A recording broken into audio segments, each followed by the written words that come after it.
도쿄올림픽의 연기 결정 전인 3월 24일 확진자 1140명이었던 일본에서 지금은 8722명의 확진자가 나타났는데요.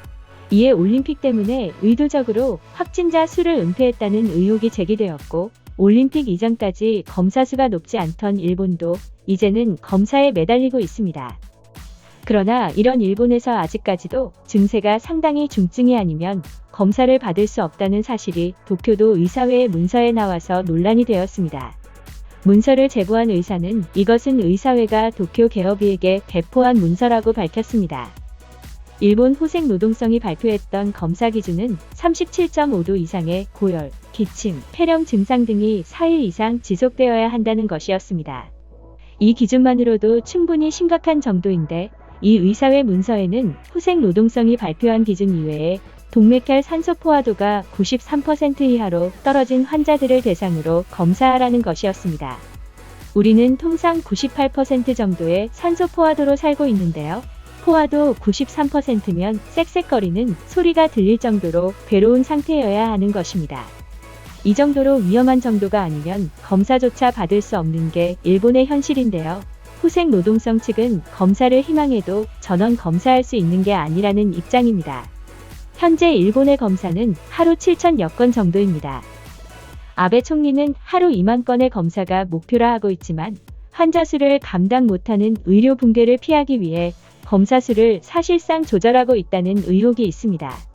한편 사이타마 보건소장은 병상이 꽉 차 중증 환자가 입원할 수 없는 상황을 피하기 위해서 검사 조건을 엄격히 높였다 라고 기자의 취재에 답해서 의료 붕괴를 피하기 위해 검사 수를 조절하고 있다는 사실을 공개적으로 확인시켜줬습니다.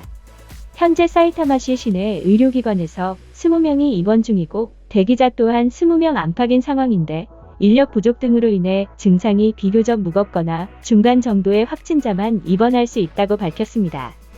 이 같은 사실이 밝혀지면서 네티즌들의 의견 또한 상당했는데요. 그럼 이런 네티즌들의 반응을 한번 알아볼까요?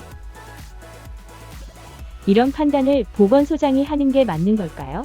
이런 중요한 일은 더 위쪽에서 판단해야 할 텐데, 검사를 하지 않는다고 병원의 용량이 늘어나는 것은 아닐 텐데,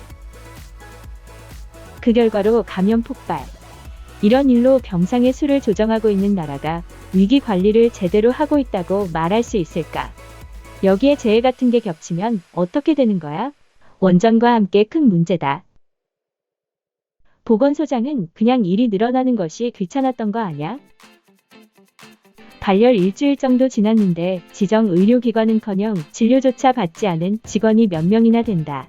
확진 판정을 받지 않았기 때문에 밀접 접촉을 했더라도 방치된다. 현재 도쿄의 사태가 사상 최대라는 기사가 보도되지만 그건 빙산의 일각이라는 걸 느낀다. 야당이 단단히 정부를 바로 잡아야 한다. 지금까지 의도적으로 검사 수를 적게 하고 있었다는 걸 알게 됐다. 정부의 대응이 정말 이상하지 않은가? 이런 문제를 방치하고 있었다는 게 이해가 되질 않는다. 결국 일본의 검사는 일부러 은폐하고 있던 거네. 이제 분명히 알았어. 이 같은 일이 이제는 전국에 적용되겠지? 아마도 확진 판정을 받지 않은 확진자가 넘쳐나고 있을 거야. 아베노마스쿠는 이 확산을 막을 수 없어. 진작부터 검사를 제대로 했으면 이만큼 확산되지는 않았을 거라 본다. 확진자를 격리했으면 이렇게까지 안 왔을 텐데 너무 늦은 건가? 결국 자백했네. 검사하지 않고 방치해서 감염이 확대된 거다. 결과적으로 확진자가 넘치고 병상도 모자르지. 검사를 하지 않는 게 좋다는 생각도 유행했었지만 이건 사실은 너무나도 비과학적인 생각이었지. 아들이 사이타마시에 살고 도쿄로 출퇴근하고 있습니다. 열이 나고 가슴에 답답함이 있기 때문에 회사는 쉬고 있는 것 같습니다만 보건소에도 확진센터에도 아무리 전화해도 연결되지 않네요.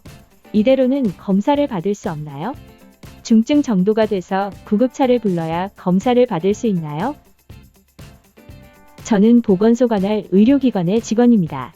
기침이나 발열 증상이 있다고 해도 보건소에서 검사를 거절했습니다.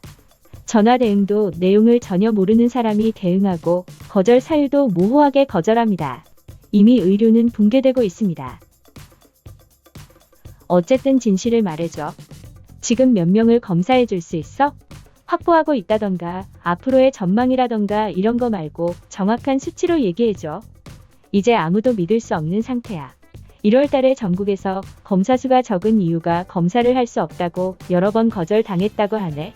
이게 한 명의 보건소장의 문제뿐일까? 어딘가에서 지시는 없었는지 압력은 없었는지 의심스럽다.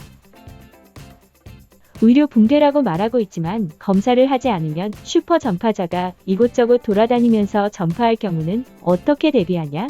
무슨 일이 있더라도 검사는 한국처럼 적극적으로 해야 한다고 본다. 경증이나 무증상자를 자가 격리시킬지 여부는 그 다음 문제고,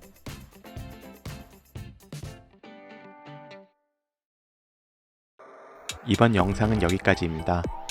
재밌게 보셨다면 구독과 좋아요 부탁드립니다. 감사합니다.